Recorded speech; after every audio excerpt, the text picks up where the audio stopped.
नमस्कार दोस्तों, मेरा नाम है जितेंद्र रावत और मैं स्वागत करता हूं आपके अपने यूट्यूब चैनल प्रोसेस ज्ञान में। दोस्तों, आज मैं आपको सिखाने वाला हूं data validation. Data validation excel में काफ़ी इंपॉर्टेंट और पावरफुल टूल है जो कि आपको गलतियां करने से बचाता है और साथ में अगर कुछ गलतियां हो गई हैं गलती से तो उनको आइडेंटिफाई करके दूर करने में मदद करता है। तो जो लोग अप्रेंटिस हैं, करियर में नए हैं अभी, या कोई स्टूडेंट हैं, तो उनको ये इंपॉर्टेंट टूल ज़रूर आना चाहिए ताकि अपने काम में गलतियाँ कम से कम करें और उनका जो कैरियर ग्रोथ हो काफ़ी अच्छा हो। तो डेटा वैलिडेशन होता क्या है, इसको किन किन सिनेरियो में कैसे यूज़ किया जाता है, सब कुछ मैं आपको बताने वाला हूँ। तो चलिए बिना देरी किए स्टार्ट करते हैं। तो दोस्तों, अब मैं आपको डेटा वैलिडेशन को एक एग्जांपल से समझाता हूँ ताकि आपको सब कुछ आसानी से समझ में आ जाए। मान लीजिए आप किसी कंपनी में काम करते हो जो कि आपको 4 लाख का मेडिकल कवर दे रही है, वो भी अपने कॉस्ट पे। अब हो सकता है कई लोगों को 4 लाख का मेडिकल कवर कम लग रहा हो या उनकी रिक्वायरमेंट ही ज़्यादा हो, तो कंपनी कहती है कि ऐसे लोग ना एडिशनल टॉप अप कवर के लिए अप्लाई कर सकते हैं जिनकी कॉस्ट उनको खुद बेयर करनी पड़ेगी। अब एडिशनल टॉप अप के लिए उनके पास दो ऑप्शन है। एक टॉप अप कवर है जिसकी कॉस्ट 10,000 रुपये है और दूसरा है 15,000 वाला। 10,000 वाले में एडिशनल 3 लाख का टॉप अप कवर मिल जाता है और 15,000 में 6 लाख का एडिशनल टॉप अप कवर मिल जाता है। और इनकी पेमेंट जो है ना वो भी आप दो तरीके से कर सकते हैं। आप चाहो तो सिंगल डिडक्शन करवा सकते हो, यानी एक ही सैलरी में पूरा पैसा कटवा सकते हो, या फिर आप 4 इक्वल इंस्टॉलमेंट में भी पैसा कटवा सकते हो। ओके। अब आप चाह रहे हो कि हाँ, और कंपनी कहती है कि जो लोग भी ये टॉप अप कवर के लिए अप्लाई करना चाहते हैं उन लोगों को फॉर्म फिल करना मैंडेटरी है। अब कई लोग जो है अपना फॉर्म फिल करके एचआर में सबमिट कर देते हैं। अब आप चाह रहे हो कि जो भी लोगों ने अपना अप्लाई किया है टॉप अप कवर के लिए, उनकी जो आपका अप्रेंटिस है प्रॉपर डेटा मेंटेन करें उनका। लेकिन जब जो आपका अप्रेंटिस है वो नया है और आप चाहते हो कि वो कोई गलती ना करे ताकि आपको रीवर्क ना करना पड़े, और स्पेशली पैसे का मामला है तो कुछ ऐसी गलती ना हो जिसकी वजह से बाद में बहुत ज़्यादा प्रॉब्लम हो। तो अब आप कैसे इंश्योर करो कि वो गलतियाँ कम से कम करे या ना ही करे, तो इसके लिए आप डेटा वैलिडेशन का यूज़ कर सकते हो।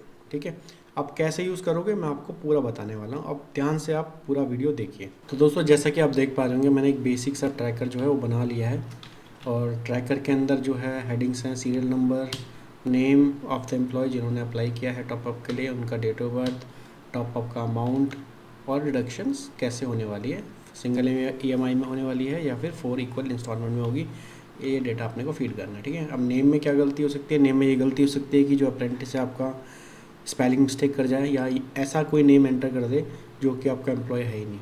तो अगर आप एचआर में हो तो आपके पास लिस्ट ऑफ एम्प्लॉय ज़रूर होगी, तो आप उस लिस्ट ऑफ एम्प्लॉय का यूज़ करके डेटा वैलिडेशन का इस्तेमाल करके ऐसी गलती को होने से बचा सकते हैं। अब देखिए कैसे करते हैं।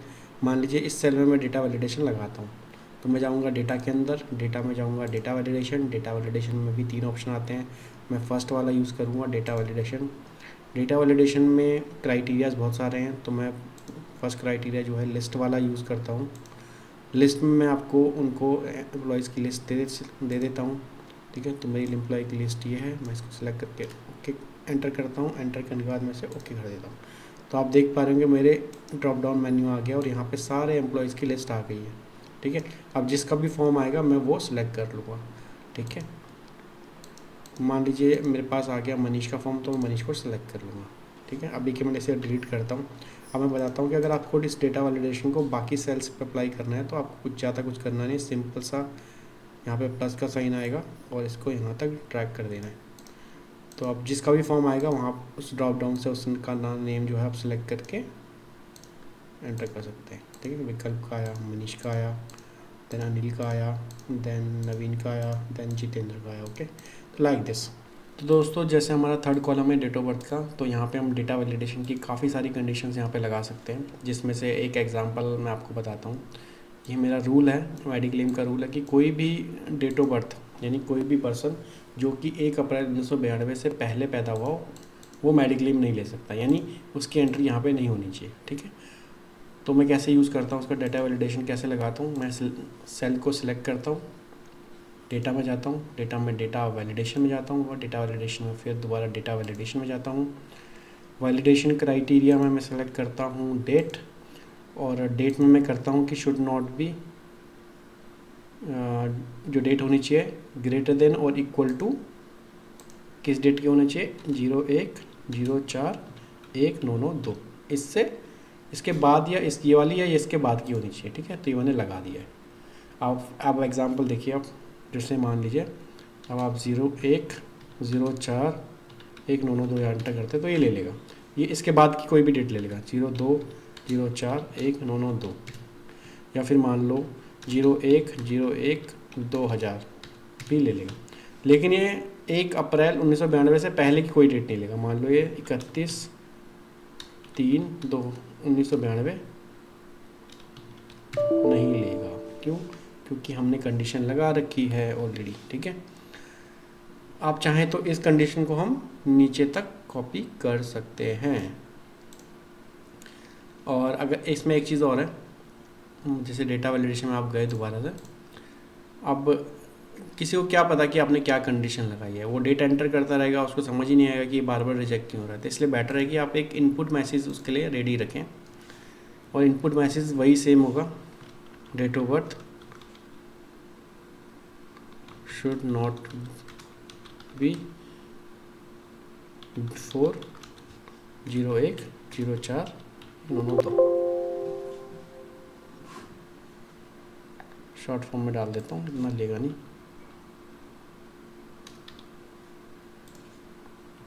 ठीक है। और से कर देता हूँ ओके।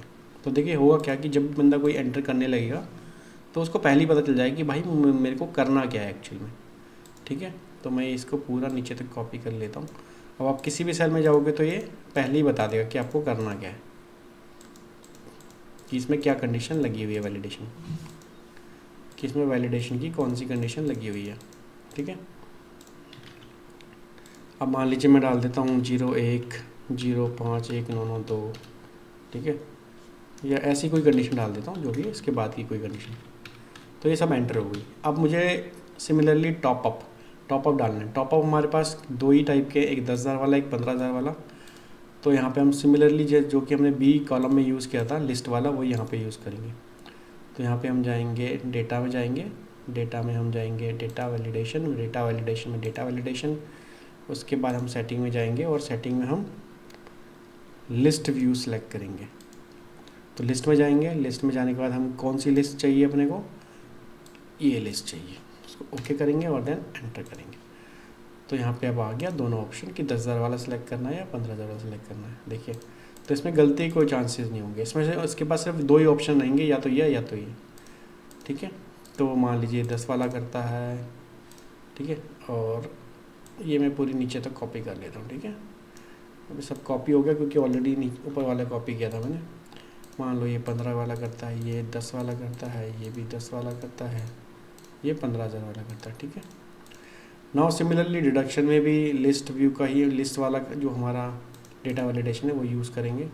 तो हम सेल सेलेक्ट किया, सेल सेलेक्ट करने के बाद डेटा में, डेटा के बाद data validation, then again data validation, then validation criteria में लिस्ट, और लिस्ट हमें देनी है यहाँ से, ये देखिए लिस्ट, ओके, और करेंगे हम फिर ओके। और नाउ के पास लिस्ट आ गई है, ठीक है।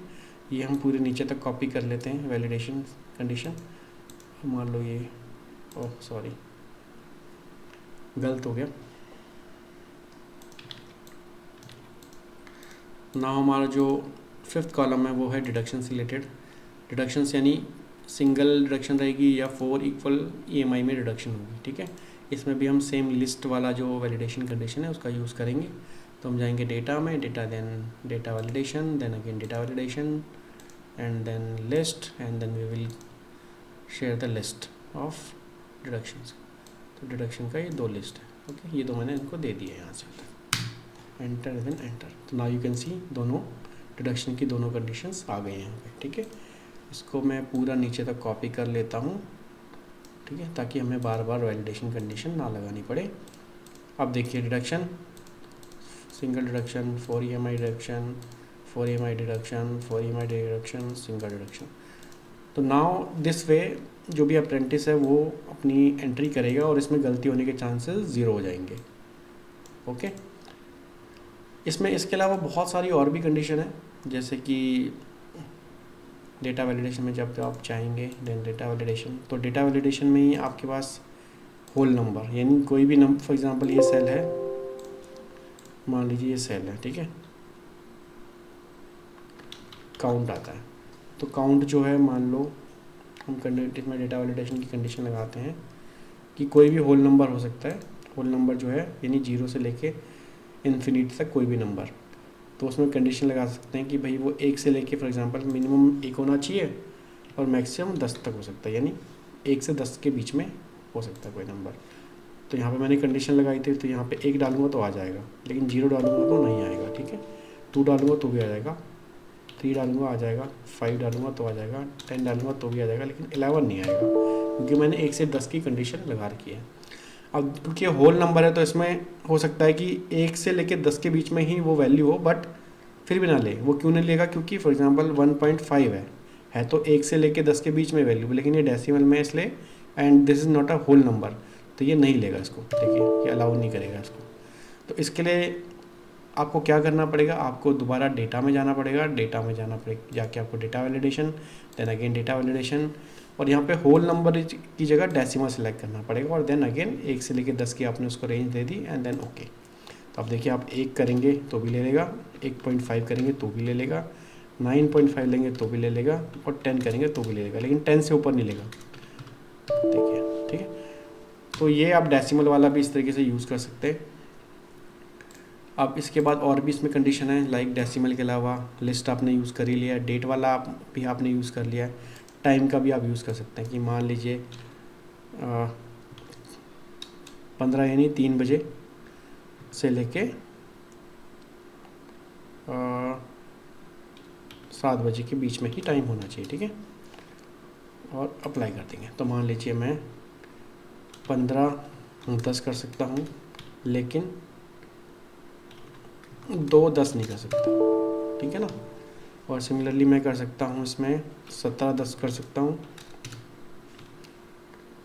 लेकिन मैं इसमें 19-10 नहीं कर सकता, ठीक है ना, बिकॉज हमारी कंडीशन क्या है, where is the condition, data validation.